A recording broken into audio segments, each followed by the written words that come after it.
அனைவருக்கும் வணக்கம். 7ஆம் வகுப்பு கணக்கு 3ஆம் பருவம் இயல் 2 சதவீதமும் தனிவட்டியும் பாடத்திலிருந்து பயிற்சி 2.1 5வது கணக்கிற்கான விடையினை இந்த வீடியோவில் பார்க்கலாம். Welcome to Mani math board. கணக்கு எண் 5. அன்பு ஒரு தேர்வில் 500க்கு 436 மதிப்பெண்கள் பெற்றார் எனில் அவர் பெற்ற மதிப்பெண்களை சதவீதத்தில் கூறுக. கணக்கில் ஒரு ஸ்டேட்மெண்ட் கொடுத்துருக்காங்க. அன்பு அப்படிங்கிற ஒருத்தர் ஒரு தேர்வில் 500க்கு 436 மதிப்பெண்கள் பெற்றிருக்கிறார். இந்த ஸ்டேட்மெண்ட்டை பின்ன வடிவில் மாற்றணும். 500க்கு 436 500 பகுதியில் போட்டுக்கணும், 436 தொகுதியில் வச்சுக்கணும்.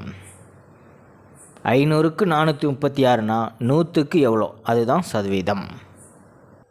அன்பு ஒரு தேர்வில் பெற்ற மதிப்பெண்கள் 500க்கு 436. அதனால தான் நம்ம சொன்னது பின்னங்களை 2 விதங்களில் படிக்கலாம். 436/500 அப்படின்னு படிக்கலாம், 500க்கு 436 அப்படின்னும் படிக்கலாம். இப்போ பின்ன வடிவில் எழுதிட்டோம். அடுத்தது சதவீதம் கண்டுபிடிக்கணும்.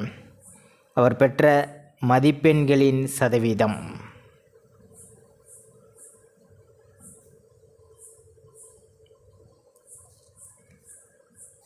ஐநூறுக்கு 436, அப்போ 100க்கு எவ்வளோ? 100ஆல் இங்கே சுருக்கலாம். 5 436ஐ 5ஆல் வகுக்கணும்.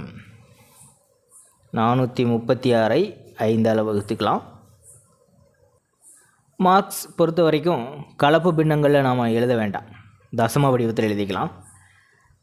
43ல் எத்தனை 5 இருக்குன்னா 8 முறை இருக்குது. 8 5 40, மீதி 3. ஒரு நம்பரை இறக்கி எழுதுனா 36, 7 5 35, மிச்சம் 1.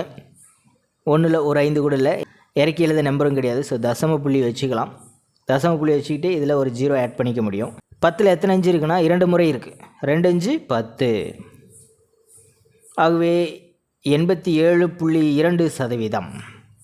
அன்பு அந்த தேர்வில் பெற்ற மதிப்பெண்கள் 500க்கு 436னா சதவீதம் 87.2%. பயிற்சி 2.1 6வது கணக்கிற்கான விடையினை அடுத்த வீடியோவில் பார்க்கலாம். மேலே இருக்கிற ஐ கார்டு செக் பண்ணிக்கோங்க. தேங்க்யூ.